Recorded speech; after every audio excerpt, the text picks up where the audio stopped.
Feike. It's great to be with you and to be discussing climate action with you today.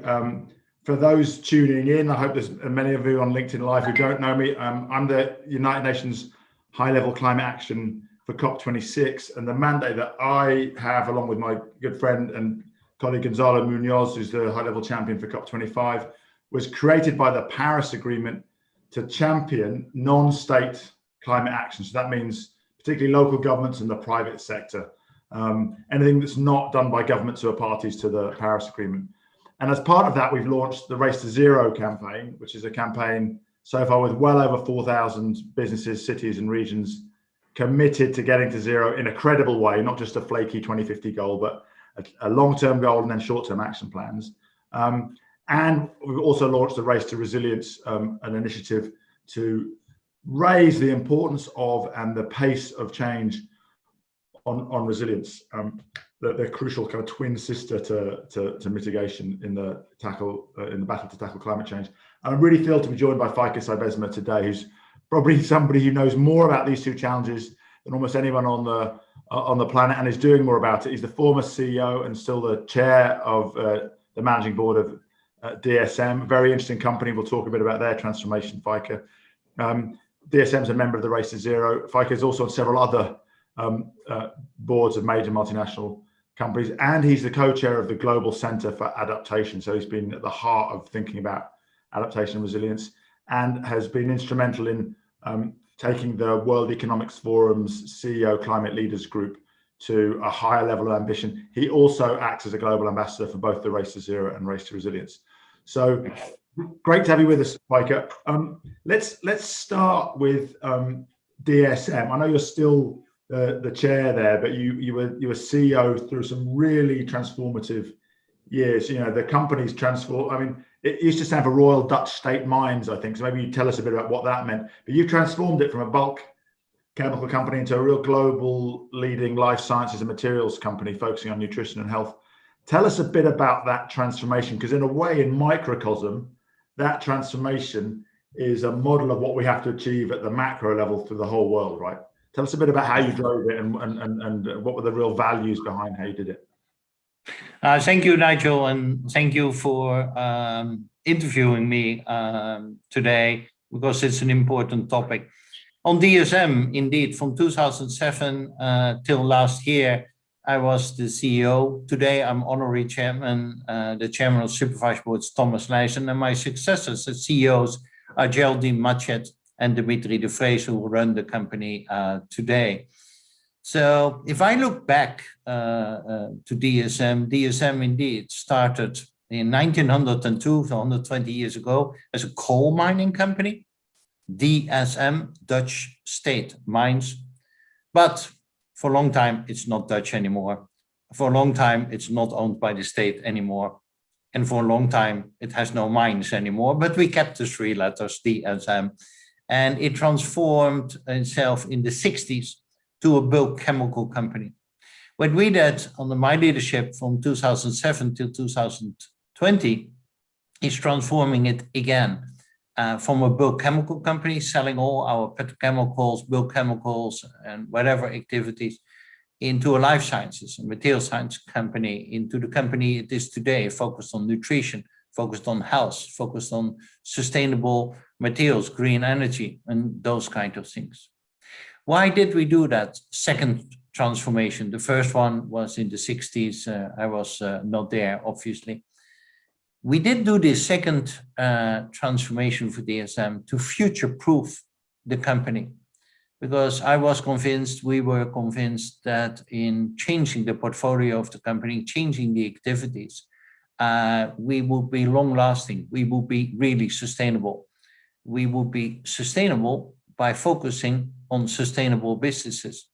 We believed that we could future-proof the company by embracing that doing well is possible by doing good for the world, by using purpose as a revenue model. And therefore we said, let's have a look to the SDGs, and which SDGs, and in our case, especially nutrition, hunger, climate, which SDGs can we address?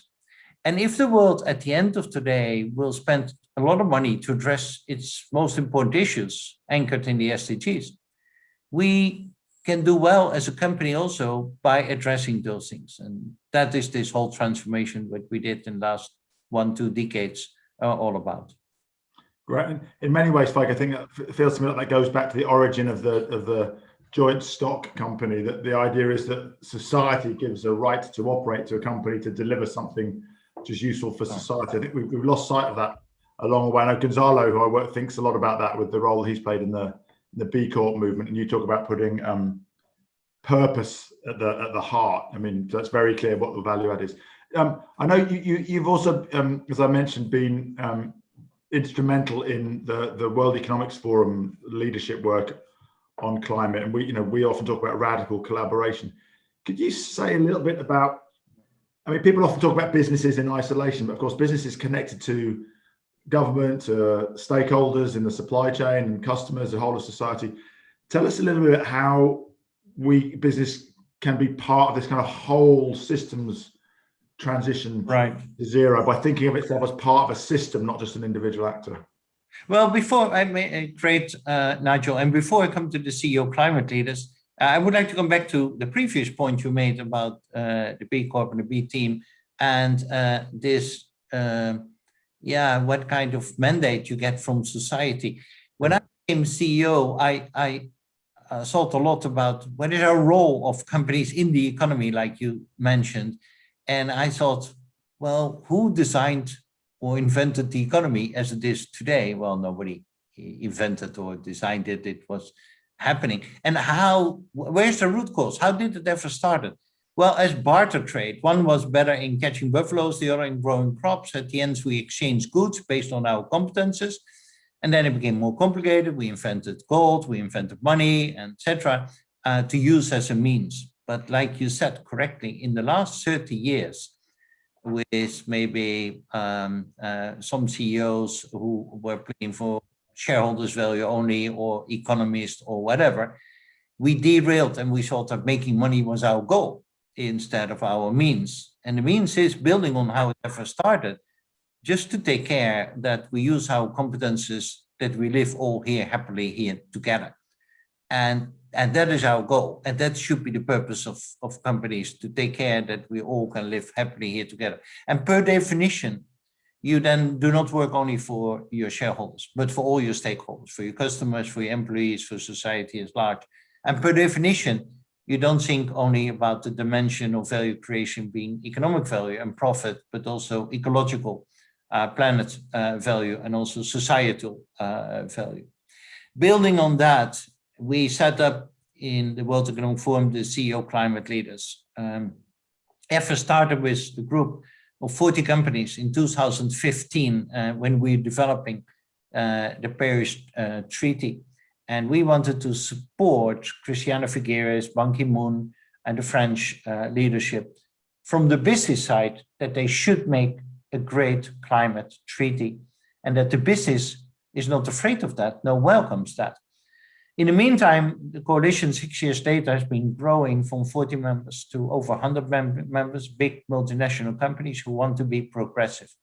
On what?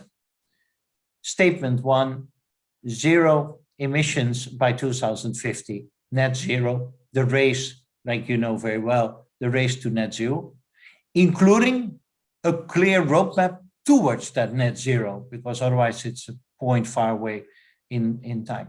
Secondly, as a group, to be totally transparent about our missions, about our goals, what we want to achieve, what we did not achieve, and about the financial consequences of climate for us. And thirdly, we want to embrace low carbon policies like carbon pricing, and we start already that with internal carbon pricing, etc.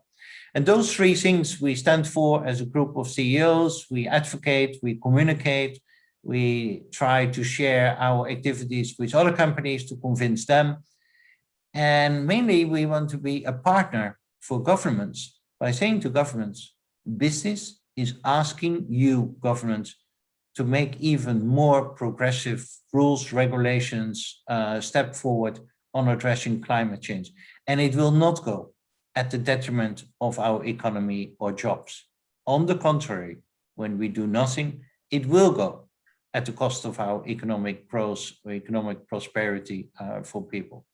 And that voice, we hope, can be used also by governments to be more progressive. And I do hope also, Nigel, that with this race to net zero, that we can make a great progress at the next COP. Obviously, I hope so too. It's really interesting you talk about, something that people don't often expect from business to be actually advocating for stronger policy, right? Which is interesting. I mean, a lot of trade bodies often seem to exist to try and dilute policy, but I want to pick up on that advocating for sort of policy that's in economic interests at a broader. So, I mean, often that would be a chemical company engaging with chemical policy, a car company engaging with transport policy. But sometimes there are big macro issues. And there's one really big one that's troubling me right now, troubling a lot of people that I speak to in the global south. And it's the issue of global vaccine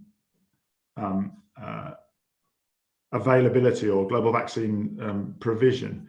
And we'll talk a bit more about resilience later, but at the heart of the politics of climate change is the very real injustice that those least responsible are most affected.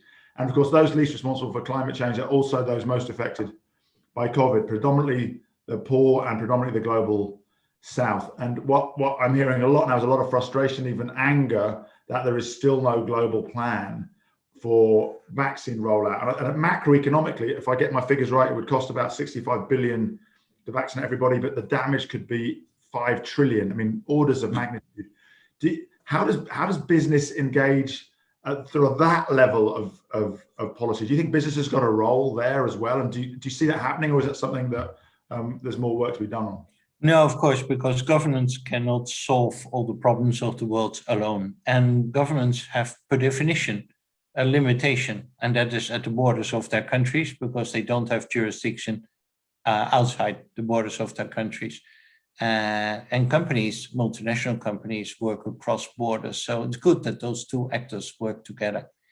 I agree with you. If we look to this pandemic, if you would have asked me in the beginning, I would have said, if the world gets a common enemy, a virus, what will happen? And I would have said, a common enemy unites. And to my sadness, I've not always seen that the world have reacted united. If we look to tests or mouse mask or protections or whatever, the world was in strong competition with each other to buy all those things. On vaccines, there are more collaborations amongst others by the EU, but globally there is limited collaboration. And I found it very sad that the West is now vaccinating in high speed, and that Asia is lagging behind, and that Africa is lagging totally behind. And there are lucky enough programs like COVAX and CEPI, etc., to address that, but at a too low speed, and the Western countries should think about that. Because let's be clear, globalization is a logical extension of how the economy ever started. It's barter trade, and then you trade between more actors, etc. And globalization brought prosperity for many countries and billions of people, but not for all countries, and not for all people in all countries. And we need to make globalization more inclusive, and we need to address the problems of the world in a much more inclusive way. And like you said correctly, vaccines is one of those. And correctly so, some people in so-called South can say, well, are we left behind in this pandemic? And what is your responsibility of the West? And that's a correct question, according to me. And secondly, they asked the same question on climate. In the Paris Treaty, we talked about the 100 billion that the Western countries would allocate to make a leapfrog and to make progress on the developing countries on their energy transition, on their climate transition, to prevent that they need to go to the same curve as we did in the West, and we would help them to finance that. So far, that is not yet implemented. And I think at the COP in November, they will look very much the developing countries. Hey, developed world, the so-called North. Are you there? Are you there on mitigation? Are you there on adaptation? Are you there on maybe vaccination? Are you there on the money component to help us also and to make us not only a part of your globalization, but make us a part of the total globalization and gives us the benefits as well. And I think this is absolutely a challenge for the richer part of the world to address.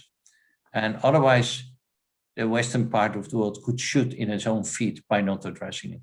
Yeah, I agree. And I wonder whether it might be helpful to have a louder voice from the business community about that, the need for a global view, because the macroeconomic damage will be bad for everybody, as well as it's not just sad, right? It's also illogical to not spend 65 billion. No, I totally agree. And I have frequently said that business cannot be successful if they operate in a world that fails. Yeah. And therefore, it's in the interest of business to take care that the world does not fail. And if we leave, for example, Africa behind and we get more immigration and other problems where people suffer from, then that's partly created by the Western world itself. So we need to take care that the world does not fail in order to remain all together successful. So there is a clear interest, I think, for business as well to advocate for a stronger approach here of equality around the world. Next to, of course, the moral responsibility we all have as well. But next to the moral responsibility, there is a clear business rationale, I think. Yeah. And I hope that in the way, the road to the COP, that business will raise its voice on those topics. Okay, well, good. Let's see. But let's go to another topic now. I mentioned that you've been thinking more about resilience than almost anybody I know in the business community. You know, you're of course you're a global ambassador for the Race to Zero, which we launched, but you've also acted as a co-chair for the Global Centre of Adaptation. Tell us a little bit about, you know, and I think one of the things which happens in the climate world is that adaptation resilience often gets boiled down to that 100 billion, right? Because that is, as Alok Sharma says, the totemic promise which will define trust if it's delivered or not. And I think it's encouraging that the ministers in Germany and Canada have just agreed to actually run the process of planning how to deliver that, so that there's a bit more shared ownership there. But it's less obvious to me what, I mean, I think about mitigation, okay, every company's got to get to zero, it's kind of simple. It's much less obvious, I think, to many people is what is the role of business in advancing a more resilient world? We've seen in recent days, even with, you know, London, Beijing, the Ahr Valley, I mean, just south of you in northern Germany, of course, heat domes. I mean, I never even heard of a heat dome until this year, you know. We had a report from the Met Office in London. We know that severe weather is here with us already, only getting worse. What's the role of business in advancing resilience as well as the need to get to zero? Yeah, correct, Nigel. It's a very good point. I need to start that, unfortunately, the effects of climate change are already visible today. And therefore, we do not have the luxury anymore to focus only on mitigation or net zero by 2050, but we need to work in parallel, not instead of, but in parallel, on a race to resilience next to the race to net zero, and to address the climate change impact already today, so adaptation. Because we have seen the floodings recently in Germany, in Belgium, in the Netherlands. We have seen the heat in Canada, in the United States. We have seen the fires in Australia, in the Western world, and it is damaging us if we don't adapt our systems. We have seen potential issues in the south of the United States, or in the future, coming decades in Miami, but also so-called south. I mean, in Ethiopia, on droughts, on how can they grow their crops, in Bangladesh, floodings, how they can grow their food and their crops, etc. So the whole world is already confronted today with the devastating effects of climate change. So what are we doing on adaptation? We listed a couple of priorities, and maybe it starts with, can we continue in different parts of the world to grow our own food in Ethiopia and Bangladesh, etc.? Can we grow food even in droughts? Or can we grow food if lands are flooded? And that means different seeds, that needs different agricultural techniques, etc., etc. So this is the first attention point of governments, of the Global Center of Climate Adaptation, but also of businesses with their technologies on seeds, on agriculture, etc., to grow our own crops. Because if not, of course, people would migrate and move out of the area. Why not if you can have nothing to eat? Secondly, also to deal with infrastructure, especially when floodings are there or droughts is there. How can you take care of your water, or to get access of the too much water? So infrastructure, how can you do that smart? Recently in Rotterdam, the sewers could not deal anymore with the rain in the raining season in Rotterdam, and they built 3 huge water basins which can store the excess water for a few days and then release it slowly afterwards. I say it's simple, but it is complicated technology that can be used in several cities in the world. So infrastructure is important as well. Next to that, protection of cities. I'm not talking only about Miami, but also about Jakarta, which is slowly coming underwater. What kind of techniques do we have to prevent that cities will come underwater? Fourthly, how do we finance all those things? Will that be done by projects of the World Bank or the IMF or richer countries, or private-public collaborations? Here again, you see the business also with their technologies. What does it mean for a next generation, for consumers? Do we need to live differently? Do we need to do things in a different way, etc., etc.? So what the Global Center of Climate Adaptation is doing is working out best practices and to share that around the world, how to deal with those things on the topics I just mentioned. But secondly, to involve governments and to involve businesses to work together on those best practices, to prepare to work in a world which is already affected by climate change, and work on adaptation in parallel to mitigation. And I think that is the goal. And I hope that at the COP26, we will come to a kind of distribution. Prime Minister Rutte of the Netherlands said maybe 50-50 of the money spent on mitigation and adaptation. And I think many developing countries will go to the COP26 with the question, do you help us with adaptation also? Because we from the developing world have no time to wait till the end point of mitigation. We need help with mitigation, right, of adaptation right now in Ethiopia and Bangladesh, and all the island states will maybe otherwise disappear, etc. And therefore, the COP26 for me is very important to show our credibility on the money side, to show our credibility on mitigation, adaptation, and how serious we take it all together, and how serious we take it from the north in relation to the so-called south. Well, Feike, you just that's how I was going to wrap up, just by asking you. I mean, obviously, the attention of the world is on COP26. It's a unique moment. It's the test of the Paris Agreement. Has the potential to really launch this decade of delivery. What would be, what do you, I mean, you've started to sketch it out there. You've really talked about what you want governments to deliver in terms of, the 100 billion, the balance between adaptation and mitigation. What would you like to see from business in Glasgow? I hope that business in Glasgow, EU governments need to be much more progressive on addressing climate change. We from business stimulate you to do so. We from business make clear that it will help economic prosperity and not at the detriment of it. We of business think this will create jobs, and we show how, instead of that it will cost jobs. We of business commit ourselves to net zero by 2050. We from business have a clear roadmap how to end up there. We from business will be transparent in the coming 2-3 decades on our emissions, on our progress, on our missed targets, and how to address that, and the financial consequences of climate change. We from business embrace what you governments will set as rules, regulations to address climate change stronger. amongst others, via a meaningful price on carbon. We from business do not only want to focus on mitigation, but adaptation as well. And we can use our innovations, technologies to support you, governments, cities, populations, to grow your crops in droughts, in floodings, or to protect your cities or infrastructure, etc.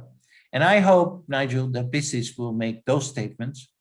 And I hope that governments will say, hey, if business makes those statements, what holds us back not to go with them? Because normally the most used arguments for governments not to be progressive is, well, costs a lot of money. Will this go at the cost of our economic growth, competitiveness, jobs, etc.? And if business shows the opposite, then I don't think there's any argument not to make great steps forward.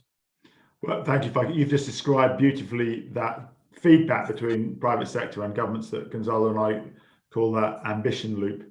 And I think joining the Race to Zero and the Race to Resilience will be a good starting point for many businesses to line up. Many of the things you said would be demonstrated by joining those initiatives.